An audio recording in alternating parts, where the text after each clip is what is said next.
Ini uangnya. Di pasar ini sayurannya tidak segar ya. Lain kali kita ke pasar induk saja. Iya, kita akan pergi ke sana.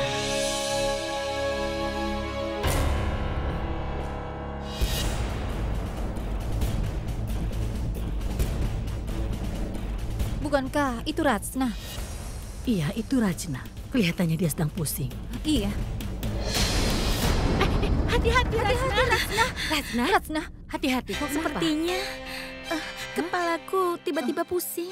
Harusnya kau tidak keluar rumah sendirian, Rajna. Ibumu kemana? Jangan khawatir. Janki, kita ajak dia pulang ke rumah. Nanti kalau ibunya sudah pulang, baru dia boleh pulang ke rumahnya sendiri.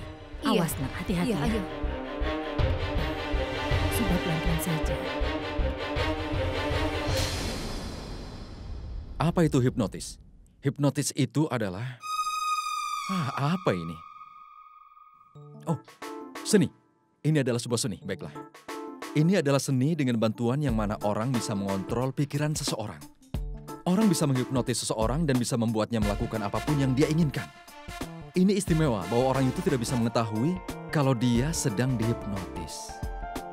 Itu berarti ternyata Alia benar. Awalnya Pragya membacakan mantra pada Purap kemudian kepadaku. Dia memiliki mata yang tidak berdosa, tapi dia begitu licik. Dia ingin mendapatkan informasi mengenai aku. Dia pasti ingin mengetahui nomor rekening bankku, passwordnya. Pasti ada cara menyelamatkan diri. 10 cara menyelamatkan diri dari hipnotis. Anda jangan melihat ke mata orang yang sedang Anda curigai. Jaga jarak dari orang tersebut. Menjawab pertanyaan secara negatif saja. Apalagi ya? Oh, dan dia...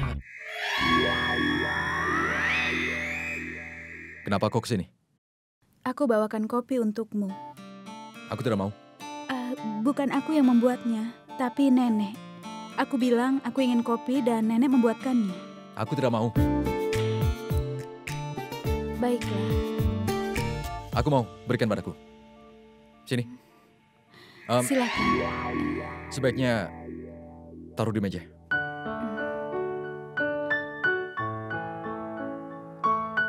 Aku bilang taruh. Aku sudah menaruhnya.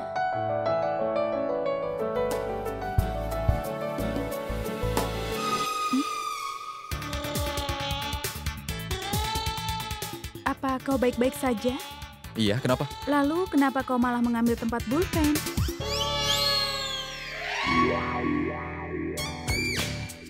Iya, aku tahu. Aku sedang memastikan apa kacamatamu berfungsi. Cuma itu. Kau butuh kacamata lebih dari yang aku punya. Aku berdiri di sini dan aku melihatmu. Kenapa kau menggangguku? Pergi sana, aku sedang banyak pekerjaan. Silakan saja. Kau, ya ampun. Bagaimana aku bisa bekerja kalau kau di sini? Aku juga tidak tertarik untuk berdiri di sini. Bahkan aku tidak ingin melihat matamu dan aku menjadi mangsamu. Apa? Lupakan, bukan apa-apa.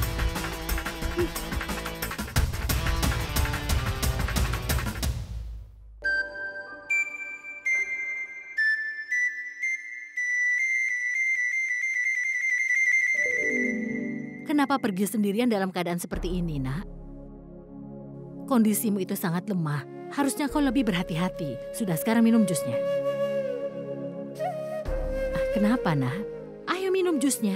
Sarla, bagaimana dia bisa minum kalau kau terus memarahinya? Aku harus bagaimana, Bu? Anak ini tidak mau menjaga dirinya. Semuanya jadi salah. Dia tahu kan harus menjaga kandungannya. Ya sudah, biar aku yang mencobanya. Ini, minum jusnya. Ayo minum. Ayo minum. Harus dihabiskan ya. Jus ini akan memberimu kekuatan. Bibi, kau baik sekali. Aku lihat kau sangat peduli pada semua orang. Kau sungguh wanita yang baik sekali. Tapi kenapa kau masih marah pada Sures? Memangnya Bibi tidak bisa memaafkannya? Tidak bisakah semuanya kembali normal seperti sebelumnya? Jawab aku, Bibi. Apa itu mustahil? Janki, rapikan dapurnya. Cepat sana, bawa piringnya ke dalam. Aku juga mau lihat ke atas, mau lihat baju-bajuku. Bibi? Kenapa sekarang Bibi jadi beda? Aku tahu, Bibi tidak pernah bersikap kasar pada orang.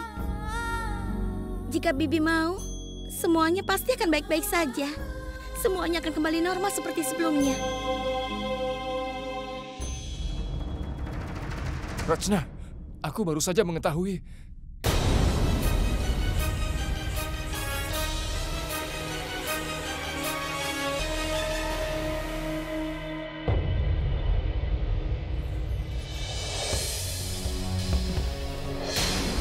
Menjauhlah dari keluargaku. Jangan berani-beraninya kau melangkahkan kakimu ke rumah ini lagi. Pergilah.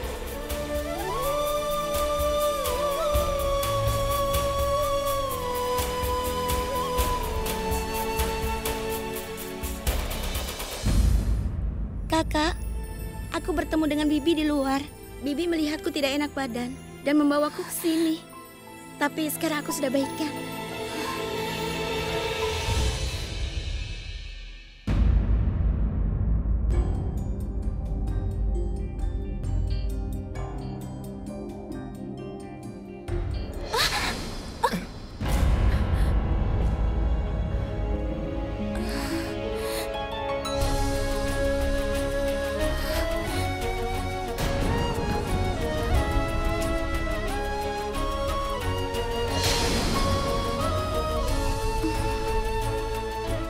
Makanya kalau jalan itu hati-hati.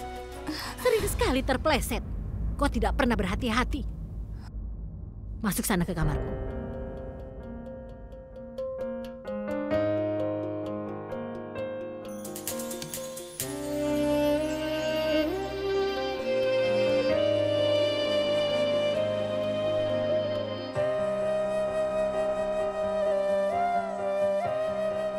Tunggu.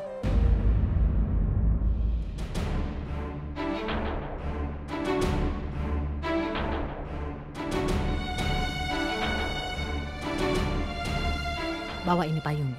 Terima kasih, Bi. Ini bukan untukmu, tapi untuk Rachna.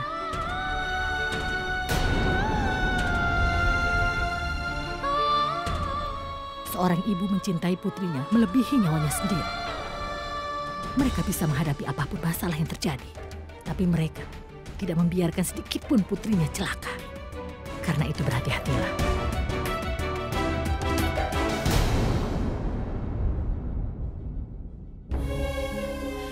Jaga dirimu baik-baik, Rachna.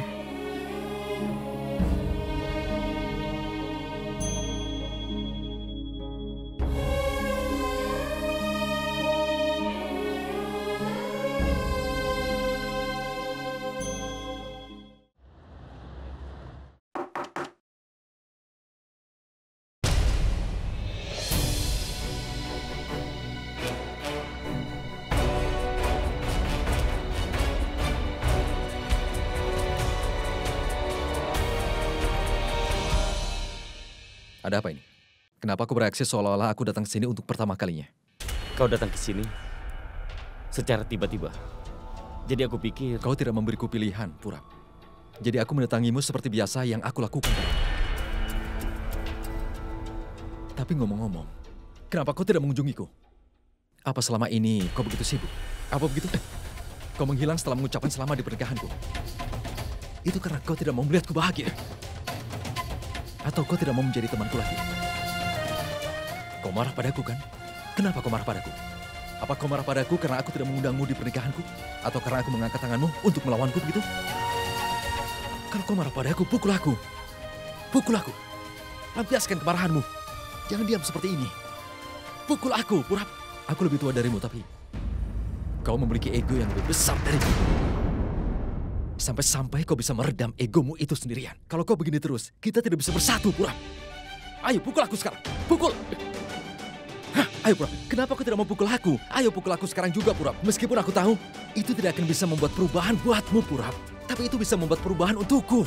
Aku tidak bisa tidur semalam karena memikirkanmu. Aku teringat padamu. Kita tidak punya apa-apa. Tapi karena kita berjuang, kita mendapatkan uang dan ketenaran. Kita selalu melakukan semuanya bersama-sama. Tapi kenapa kau tidak mau berdamai denganku, Purap? Kenapa kau tidak mau? Ayo pukul aku Purap. Tapi aku tidak mau kau menjauh dariku, Purap. Dan aku tidak bisa hidup tanpamu. Apa kau mengerti itu, Purap?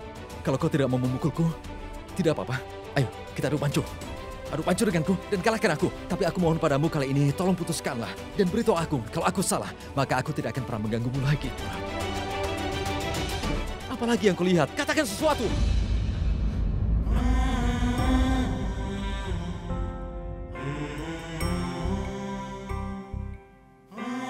Aku mohon, maafkanlah aku. Aku tidak marah padamu atau ingin balas dendam. Yang aku inginkan adalah persahabatanmu. Aku tidak punya teman selain kau. Kau tidak bisa tidur semalaman.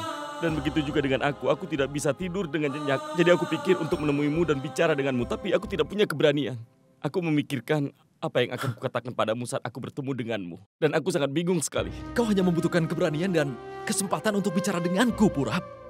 Aku mohon maafkan aku. Aku menyadari kalau aku yang harus bertanggung jawab atas semua ini. Semua ini kesalahanku. Aku sudah mempermalukan diriku sendiri. Aku tidak punya keberanian untuk menghadapimu. Tapi kau sudah kembali. Aku kumpulkan keberanianku dan mengembalikan temanku. Aku akan melakukan sesuai perintahmu. Kau inginkan aku menikah dengan Alia, kan? Aku sudah siap. Aku siap menikah dengan Alia. Aku janji. Aku siap untuk menikahinya kapanpun dan dimanapun kau inginkan. Maafkan aku. Tapi Purap, aku tidak bisa mengambil keputusan untuk pernikahanmu. Kau harus bicara dengan Alia dan nenek untuk masalah ini. Jadi pulanglah. Aku akan pulang dan meminta maaf kepada semua orang. Dan aku akan meminta maaf pada Alia dan menikahinya.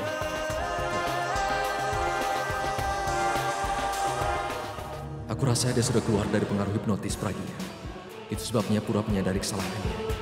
Ini pasti akan menyenangkan ketika Purap akan melamar Alia di hadapan Pragya. Dan aku tidak akan pernah melewatkan momen itu. Lihat saja. Ibu mana? Katanya mau bicara di sini.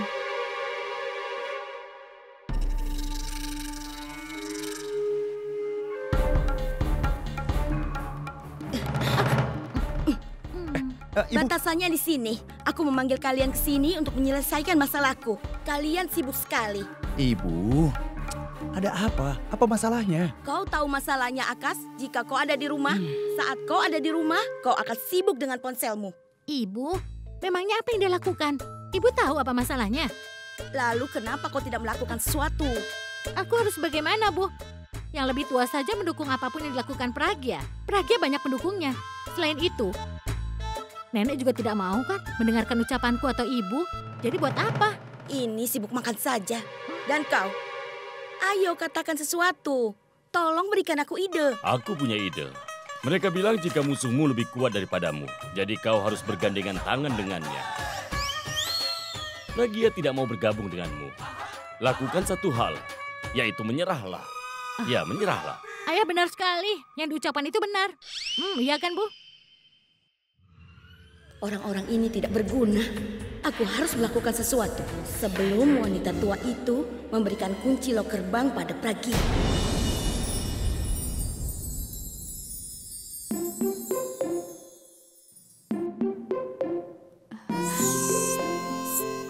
Banti, kamu di mana?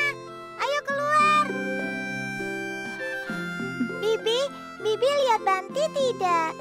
Tidak, memangnya kenapa? Banti sudah mengambil pensilku. Aku harus menyerahkan tugas sekolahku besok. Kalau tidak, guruku bisa marah. Ini benar-benar salah. Kalau Bibi menemukan Banti, bagaimana? Pertama, aku akan ambil pensilku, lalu menyelesaikan tugasku, lalu akan kurobek kertas tugasnya, sehingga dia akan dimarahi besok. Babli, itu juga tidak boleh. Oh ya, apa benar kalau aku dimarahi di sekolah? Tentu saja itu tidak benar. Lalu sekarang bagaimana? Kalau Bibi mengambilkan pensilmu dengan tipuan sulap, kau akan memaafkan Banti atau tidak? Memangnya Bibi bisa sulap? Iya. Bisa. Kalau pensilku bisa kembali, aku tidak akan mengganggu Banti. Sekarang Bibi akan gunakan sulap Bibi. Abrakadabra, kenapa pensilnya Babli bisa menghilang? Aku ingin sekarang juga pensilnya Babli segera kembali. Sehingga Babli bisa menyelesaikan tugasnya. Ini dia pensilmu. Wow, Bibi, ternyata Bibi bisa sulap. Terima kasih, Bibi. Sama-sama sayang, sekarang selesaikan tugasmu ya. Iya, Bibi. Banti, lain kali jangan begitu ya. Hei.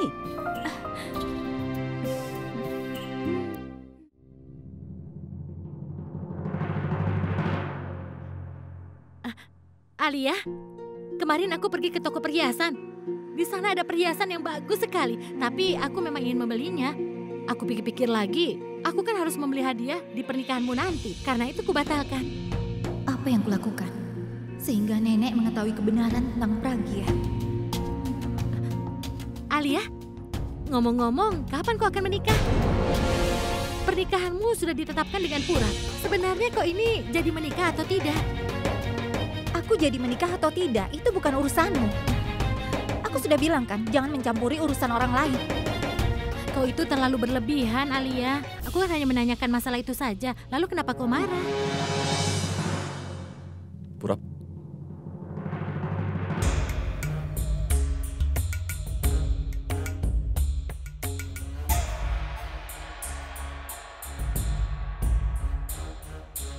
Aku pasti akan meminta sesuatu yang lain. Keinginanku pasti terpenuhi. Purap, lakukan sesuai keinginanmu. Tapi jangan pernah menatap matanya. Kalau kau tidak mau dihipnotis olehnya lagi. Mata siapa? Maksudku mata Alia. Tataplah mata Alia saat kau meminta maaf padanya dan itu akan bekerja. Mengerti? Alia?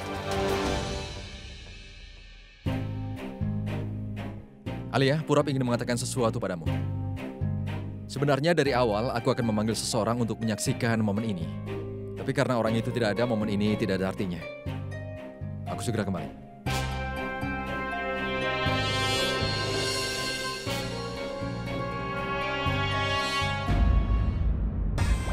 Mereka berdua kenapa ya? Tingkah mereka aneh sekali. Aku yakin, pasti ada sesuatu. Aku kan sudah bilang kalau aku banyak kerjaan. Kerjaan? Hari ini tidak ada pekerjaan sepenting ini. Tapi...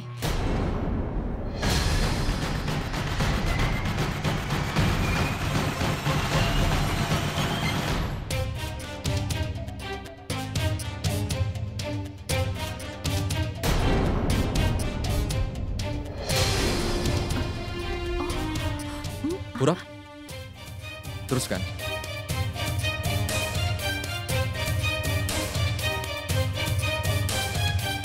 Abi, aku ingin bicara dengannya secara pribadi. Secara pribadi? Tidak apa-apa, Alia. Mereka kesayangan kita. Dia seperti kakak ipar untuknya. Dan aku pikir kau tidak akan keberatan.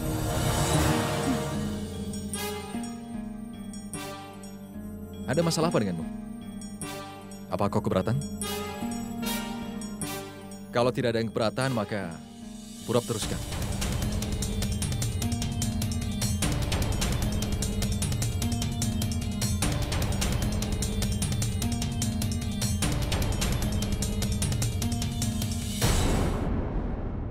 Alia, santai sajalah.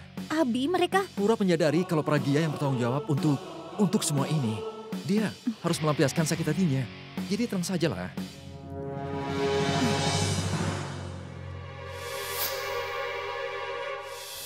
Kemarin Pragya dengan laki-laki yang memakai motor. Dia sekarang bersama Purap di kamarnya. Sebenarnya ada apa ini ya? Purap, sebenarnya ada apa? Kau mau bilang apa secara pribadi? Aku sudah membuat keputusan yang penting, Pragya. Aku ingin memberitahumu sebelum aku mengatakan kepada semua orang. Aku sudah katakan pada Abi, jika aku sudah siap untuk menikahi Alia. Purap, kau akan menikahi Alia, tapi kau kan mencintai Bulbul. Aku melakukan ini demi Bulbul. Aku ingin menjauhkan Bulbul dari masalah yang diciptakan karena pernikahannya. Aku tidak mau dia menikahi seseorang untuk mencari jalan keluar. Aku ingin Bulbul menikah dengan seorang pria yang dia cintai. Dia mencintaimu, Purap. Dia ingin menikah denganmu. Aku tahu itu. Tapi dia tidak mau menikah denganku sekarang. Jika dia menikah denganku, itu akan mempengaruhi kehidupanmu. Dan, Pragya, Abi dan Alia akan mengetahui suatu hari nanti. Jika aku telah mencampakkan Bulbul dan bukannya Alia. Dan jika mereka mengetahui ini, mereka tidak akan membiarkan kalian berdua. Siapa yang memberitahukanmu semua ini? Bulbul. Aku sudah mengatur semua ini dengan baik. Lama sekali, apa yang Purap katakan? Aku berharap dia tidak menatap matanya lagi. Dan aku harap dia tidak dihipnotis pergi lagi. Dengar, Purap. Itu bukan kesalahanmu. Pernikahanku adalah keputusan yang salah. Dan kau tidak bisa memperbaiki kesalahan dengan membuat keputusan yang salah lagi, Purap. Sekarang ini kehidupanku sudah hancur. Kenapa kau ingin menghancurkan hidupmu juga, Purap? Pragya, aku mohon cobalah untuk mengerti. Alia adalah orang yang mengontrol kehidupan Abi. Jika dia bisa menikah dengan Abi, pikirkan saja apa yang bisa dia lakukan pada Bulbul. Dan Abi tergila-gila pada Alia. Dia mencintainya melebihi nyawanya. Tapi Purap, aku... Pragya, aku mohon. Biarkan aku melakukan ini. Aku harus melakukan ini seperti kau menerima semua ini demi kepentingan Bulbul. Dan ingat Pragya, aku menikah dengan Alia demi kepentingan Bulbul. Setelah aku menikah dengan Alia, tidak ada yang mempedulikan siapa yang aku cintai. Tidak ada yang akan mengetahui kebenarannya.